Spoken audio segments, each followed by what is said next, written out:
हमारे चैनल को सब्सक्राइब करना न भूलें। यहाँ हजारों कहानियाँ हैं आपके लिए।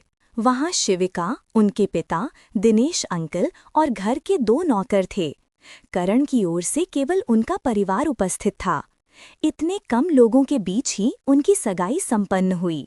सगाई कहें या केवल अंगूठी पहनाना, शिविका ने तुरंत सनग्लासेस लगाए और बाहर निकलने वाले दरवाजे की ओर बढ़ गई। दरवाजे से बाहर निकलने ही वाली थी कि पीछे से उसके पिता ने आवाज लगाई, शिविका, ये क्या बदतमीजी है? तुम इस तरह नहीं जा सकती। रुको, कम से कम कुछ देर इन लोगों के साथ बैठो। क्या तुम्हें अपने होने वाले पति से बात नहीं करनी? अपने पिता की बात सुनकर शिविका दरवाजे पर रुक गई और पीछे मुड़कर सबकी ओर देखने लगी। फिर करण की ओर देखते हुए आंख मारकर बोली, होने वाले पति से बात? वो तो मैं कभी भी कर सकती हूँ, क्यों करण? करण जब शिविका से पहले मिला था तब वो उसे बेहद पेशेवर और गंभीर लड़की लगी थी, लेकिन आज उसका व्यवहार उसे किसी मजाक सा लग रहा था। इसलिए करण ने आंखें बंद करते हुए बेबसी से सिर हिलाया। उसे अच्छी तरह समझ आ रहा था कि अपने घर की एक समस्या दूर करने के लिए वह खुद दूसरी समस्या में फंसने जा रहा है। करण समझ गया था कि शिविका ऐसा क्यों कह रही है। वो उससे कभी भी बात कर सकती है क्योंकि वो उसका पर्सनल असिस्टेंट है, लेकिन उसे वहां जुड़े हुए मात्र 2 दिन हुए थे। इन 2 दिनों में शिविका उससे केवल एक बार मिली थी, वो भी कुछ देर के लिए। इसके बाद आज करण ने ऑफिस से छुट्टी ले ली थी और शिविका ने भी उसे तुरंत छुट्टी दे दी थी, क्योंकि उसे पता था कि वह सगाई के लिए छुट्टी ले रहा है। लेकिन उस वक्त करण ने बिल्कुल नहीं सोचा था कि उसकी सगाई उसकी ही बॉस से होगी, जो अब हो भी चुकी है। इट्स ओके अंकल, जाने दीजिए, हो सकता है उन्हें कोई जरूरी काम हो, करण ने शिविका के पता से कहा। ये सुनकर शिविका ने प्यार से करण की ओर देखते हुए कहा, so sweet and supporting, I am very lucky, मुझे तो बहुत ही समझदार पति मिलने वाला है। इतना बोलते हुए ही शिविका के भाव एकदम गायब हो गए। वह सिर्फ प्यार से बोलने का नाटक कर रही थी और फिर तुरंत वहां से बाहर निकल गई। शिविका के जाते ही उसके पिता ने सबसे माफी मांगते हुए कहा, सॉरी बेटा, लेकिन मेरी बेटी ये सब जानबूझकर कर रही है ताकि तुम उसे बुरा समझो और शादी से इनकार कर दो। लेकिन प्लीज तुम ऐसा मत करना, क्योंकि मुझे पता है तुम दोनों एक दूसरे के लिए एकदम सही हो। अरे नहीं नहीं सर, क्या बोल रहे हैं आप? वो बिल्कुल भी मना नहीं करेगा और अब तो सगाई भी हो गई है, अब क्यों फिक्र कर रहे हैं आप? करण के पिता शिविका के पिता के सामने आकर जवाब दिए। अंकल, मुझे आपसे अकेले में कुछ बात करनी है, करण ने एकदम सीरियस आवाज में कहा। हाँ बेटा, मैं समझ सकता हूँ, तुम्हारे मन में बहुत सारे सवाल होंगे। तुम्हारे पिता ने जबरदस्ती तुम्हें ये सगाई करने के लिए कहा है और तुम मेरी बेटी को देखकर उसके बारे में गलत ही सोच रहे होगे, लेकिन वो ऐसी नहीं है, शिविका के पिता ने सफाई देते हुए कहा। नहीं अंकल, मैं उसके बारे में ऐसा कुछ भी नहीं सोच रहा, लेकिन प्लीज कुछ जरूरी बात है, करण ने आराम से कहा। तभी समर उसके पास आया और बोला, भाई, ये सगाई थी या मजाक? मैंने आज तक ऐसी सगाई नहीं देखी और भाभी तो इतनी जल्दी में थी कि आपकी जगह कोई और होता तो शायद उससे भी इसी तरह सगाई करके निकल जाती। समर की बातें सुनकर करण ने नजर उठाकर उसकी ओर देखा और कहा, हाँ, इसीलिए मुझे उसके पापा से बात करनी है समर, तुम सब घर जाओ, मैं बाद में आ जाऊंगा। करण की बात सुनकर समर ने हाँ में सिर हिलाया और अपने माँ बाप को बाहर चलने के लिए कहा, लेकिन करण के पिता नहीं चाहते थे कि वो यहाँ अकेले रुके और शिविका के पिता मिस्टर खन्ना से कुछ भी उल्टा सीधा बोलें। इसलिए करण के पिता आगे आते हुए बोले, सगाई हो चुकी है करण बेटा, अब क्या बात करनी है तुम्हें और क्यों परेशान कर रहे हो सर को? आराम करना होगा ना। पापा, प्लीज आप जाइए यहाँ से, मुझे कुछ जरूरी बात करनी है, मैं थोड़ी देर बाद घर वापस आ जाऊंगा, करण ने सख्त आवाज में कहा। करण की बात सुनकर मिस्टर खन्ना ने भी करण के पिता से कहा, आशीष, तुम जाओ यहाँ से, अगर करण को मुझसे बात करनी है तो मुझे कोई परेशानी नहीं है, आखिर उसका हक बनता है शिविका के बारे में कुछ भी जानने और पूछने का। मिस्टर खन्ना की बात सुनकर करण के पिता ने हल्का सा सिर झुकाया और अपनी पत्नी और समर के साथ वहाँ से बाहर निकल गए। उनके जाते ही मिस्टर खन्ना ने करण से कहा, चलो मेरे कमरे में चलकर बात करते हैं। उनकी बात सुनकर करण ने आसपास देखा, वहां नौकर, दिनेश अंकल और उनकी नर्स भी थी। वह समझ गया कि वो इन सब के सामने कोई बात नहीं करना चाहता था। करण भी उनसे अकेले में ही बात करना चाहता था, इसलिए उसने आगे बढ़कर पहले मिस्टर खन्ना की व्हीलचेयर पकड़ ली और उन्हें एक तरफ बढ़ाने लगा। करण को अपनी व्हीलचेयर चलाते देख मिस्टर खन्ना ने भी नर्स को वहीं रोकने का इशारा किया और फिर करण को अपना कमरा बताया। लेकिन वो दोनों मिस्टर खन्ना के कमरे में जा ही पाते कि पीछे से एक छोटी बच्ची की आवाज आई, ज्योति दीदी मुझे जाने दो ना, मुझे नाना जी के पास जाना है और मम्मी कहाँ चली गई। करण और मिस्टर खन्ना दोनों ने वह आवाज सुनी, लेकिन जब तक उन्होंने पीछे मुड़कर देखा वहां कोई भी नहीं था। करण ने इस बारे में नहीं पूछा और मिस्टर खन्ना समझ गए कि ज्योति जरूर काव्या को उसके कमरे में वापस ले जा चुकी होगी। वैसे भी आवाज सीढ़ियों के ऊपर से आ रही थी जहां काव्या का कमरा है। इस बात को नजरअंदाज करते हुए वह दोनों मिस्टर खन्ना के कमरे में बात करने के लिए चले गए। क्रमशः हमारे चैनल को सब्सक्राइब करना ना भूलें। यहाँ हजारों कहानियां हैं आपके लिए। कमरे में आते ही मिस्टर खन्ना ने करण से पूछा, हाँ बोलो बेटा, क्या बात करनी है, लेकिन बस इस रिश्ते के लिए मना मत करना। अंकल, आपसे ज़रूर मेरे पापा ने कुछ झूठ बोला होगा और गलत बताया होगा। हम मिडिल क्लास लोग हैं और मुझे नहीं लगता हमारे बीच किसी भी तरह का कोई रिश्ता हो सकता है।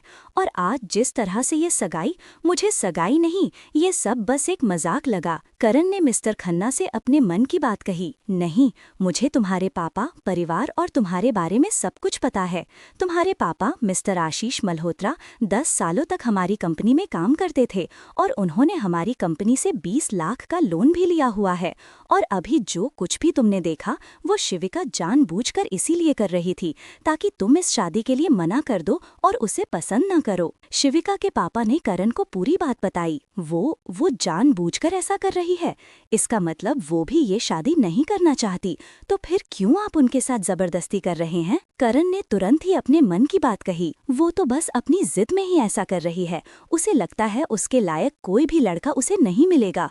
और भी एक दो स्टूपिड रीजन है उस लड़की के, लेकिन मैं जानता हूँ बेटा, तुम उसे संभाल लोगे। बस हमेशा उसका साथ देना।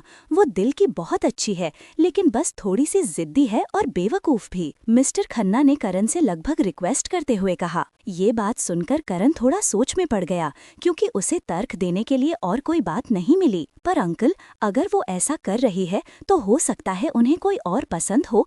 क्या उनकी लाइफ में और कोई लड़का नहीं हो सकता?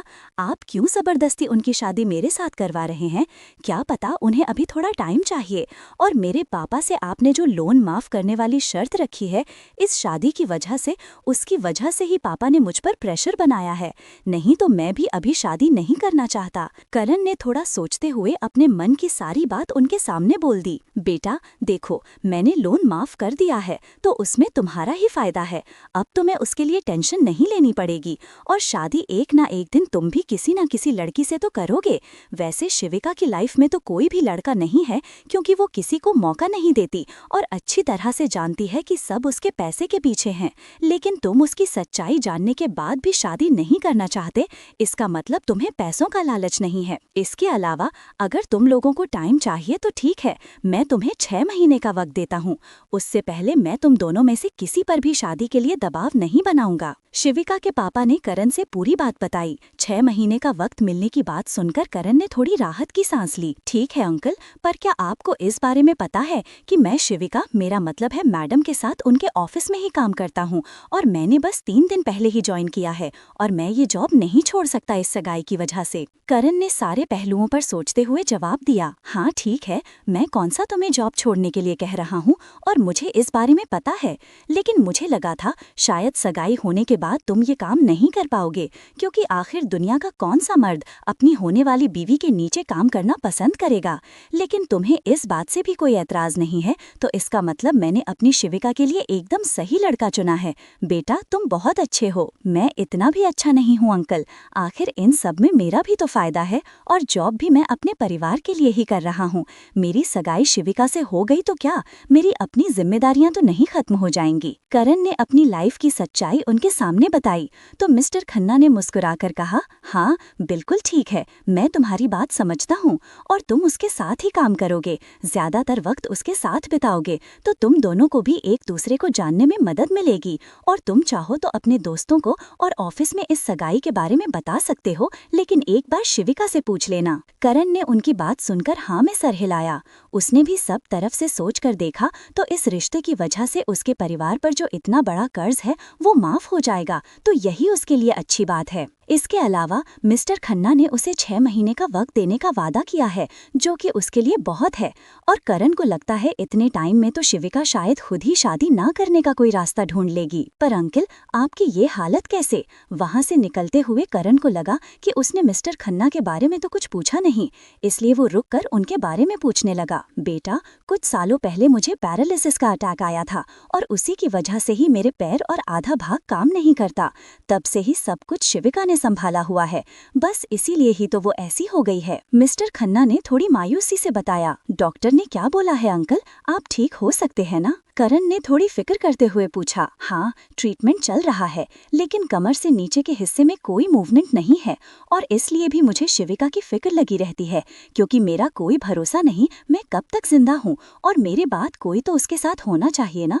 और तुम उसके लिए बिल्कुल सही हो बेटा, मेरी शिविका का ख्याल रखना, मिस्टर खन्ना ने करण का हाथ पकड़ते हुए कहा। उनकी बातें सुनकर करण भी थोड़ा सा इमोशनल होते हुए बोला, अंकल प्लीज ऐसा कुछ मत सोचिए, आप बिल्कुल ठीक हो जाएंगे। करण की बात सुनकर मिस्टर खन्ना ने उसका हाथ छोड़ते हुए अपना चेहरा दूसरी तरफ कर लिया और अपनी आंखों में आए हुए आंसू छुपाने लगा, क्योंकि उन्हें खुद भी पता है कि उनके पूरी तरह से ठीक होने की उम्मीद बहुत ही कम है और वो उसके सामने कमजोर नहीं लगना चाहता। करण ने उन्हें इस तरह से देखा तो वो सिचुएशन को समझ गया और दरवाजे की तरफ बढ़ता हुआ बोला, ओके अंकल, मैं चलता हूँ, आपसे मिलने आऊंगा बाद में, टेक केयर। करण ने मुस्कुराकर कहा और इतना बोलते हुए वो उनके कमरे से बाहर निकल गया और फिर घर से बाहर जाने वाले दरवाजे की तरफ बढ़ गया। लेकिन तभी वो अंदर आते हुए एक लड़के से टकरा गया और उससे टकराते ही करण ने उसे मुड़कर सॉरी बोला, जबकि करण की गलती नहीं है, वो लड़का ही ठीक तरह से चल नहीं पा रहा है। उसे देखकर ऐसा लग रहा है जैसे कि वो बहुत ज्यादा नशे में है और चलते हुए भी लड़खड़ा रहा है। क्रमशः